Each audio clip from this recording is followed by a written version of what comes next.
to see is true. The names have been changed to protect the innocent.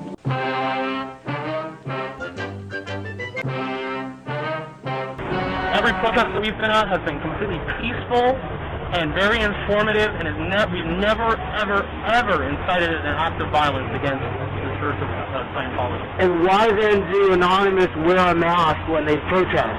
Because if we don't wear masks, we get letters like these, and then they show up at our houses and they make up things about it.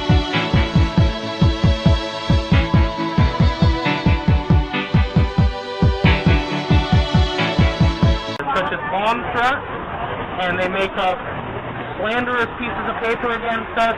They watch us from across the street. They send us letters like this, and they make false charges against us. This is why we wear these masks.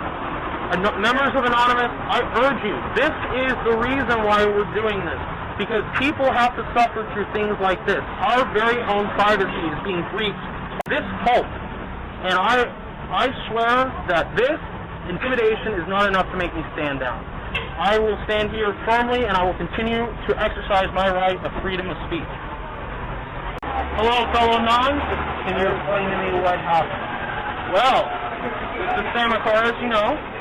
You've seen me at quite a few raves by now, and today I've gotten this beautiful little letter here from the Wilson Campolongo LLP Attorney Company. Ooh, let's see what's inside. Oh, it's a letter. Dear Samakar, I have been retained by the Church of Scientology International, the Church, in connection with a series of terrorist threats against the Church, its leaders and parishioners, by a group known as Anonymous. I am writing to you because we have information suggesting you are a member of Anonymous. The threats and an associated campaign of violence by Anonymous began in January 2008, as was directed against the Church, its members, and church property, and included sending letters containing simulated anthrax to 20 Scientology churches in Southern California, bomb threats, arson threats, acts of vandalism against Scientology churches, threatening phone calls, vulgar and threatening faxes, and numerous threats on the internet, including threats to kill church leaders, church security personnel, and Scientologists attending religious services. In addition, Anonymous members have also sent emails to the church, which include specific threats of violence, including, I will kill you, I have the authority to use lethal force, and I'm watching you and I control the bombs. On February 20th, 2008, Anonymous posted a video on the internet which included the following threats. We are an elite Anonymous. On the 13th of March 2008, one 5-kilogram package of nitroglycerin will detonate in the churches of Scientology across the United States. This will be the world's biggest terrorist attack on a religion. Lives will be lost. A separate personal attack on the president of the church will be launched on the 13th of March 2008 at an undisclosed time. His execution, along with the deaths of other countless Scientologists, will strike fear into the hearts of every member of the cult.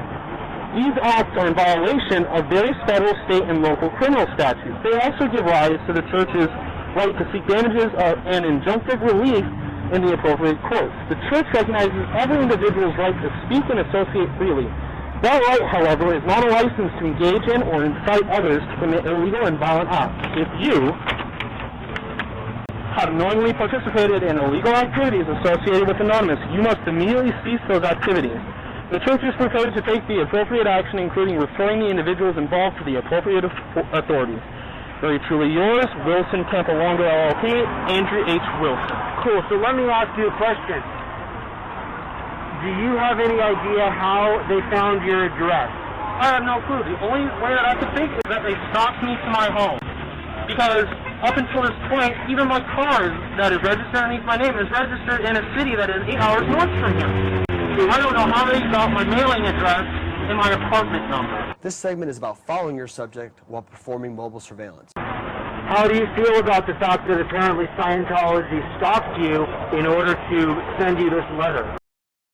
Well, personally, I'm not very surprised because I know of their past actions like this, but I have to say that I'm very angered by this. I mean, why stalk me? What have I done? Against them other than protest peacefully against their organization. Do you or anyone you know that's protested peacefully have any knowledge of the threats and other violent stuff that's mentioned in there and attributed to Anonymous? I have no knowledge whatsoever about these sorts of alleged actions that we've taken. And what about a little thing called the Constitution? Is that part of why you're here? Partially, yes, because I have a right to exercise my constitutional rights to openly protest, and not only that, because I'm standing up for people who receive these things like this daily, for people who are too scared to speak out on their own. I am the voice of the voiceless who cannot speak because they are too afraid of what this dangerous cult will do to them. Scientology's revenge policy is called fair game. Just what exactly is this fair game? And indeed for any critics, he had a special venom.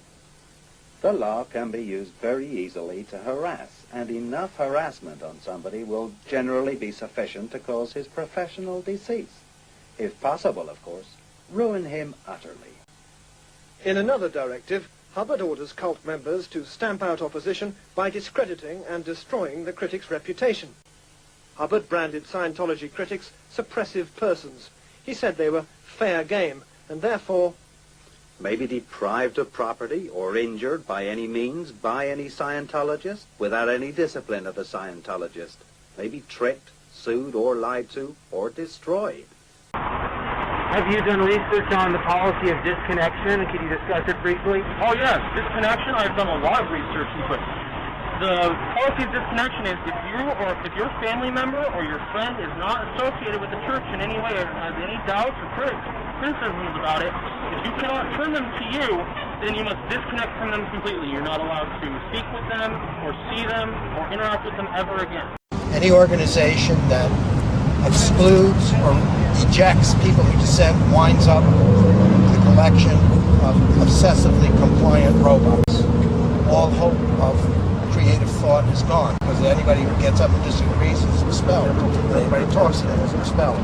So the church has been using what they call disconnection as a tool of intimidation to get everybody to either comply, or if you don't agree, be quiet about it. What about the Sea Org? Is it true that they have a unique contract in the Sea Org? Oh yes, in the Sea Org, you are required to sign a $1 billion year contract, wasn't it? Yes, a $1 million year contract. 1 billion with a B. With a B. Yes. 1 billion. Billion. Wow. They must sign a $1 billion year contract to serve in the Sea Organization in Scientology. How ridiculous is that? And then when anybody wants to get out of it, they land them with false amounts, these huge, enormous amounts of charges that don't even mean anything. They don't owe them this money. Isn't it true that a lot of the people who do sign these billion-year contracts are minors?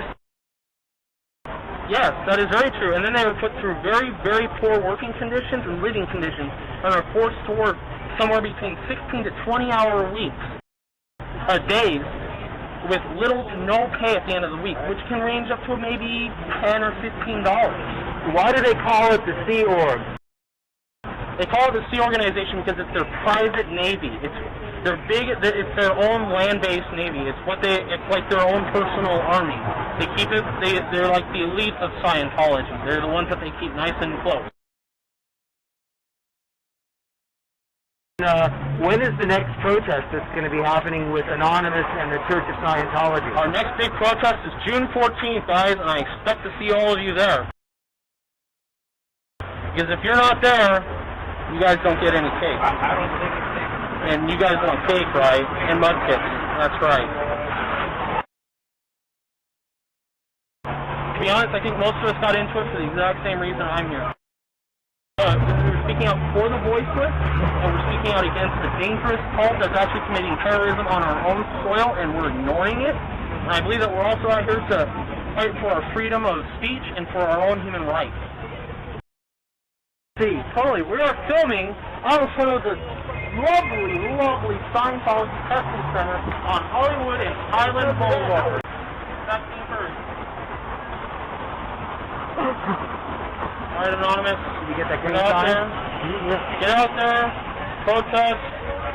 Stand up for what you believe in, and don't end up like me. Be careful.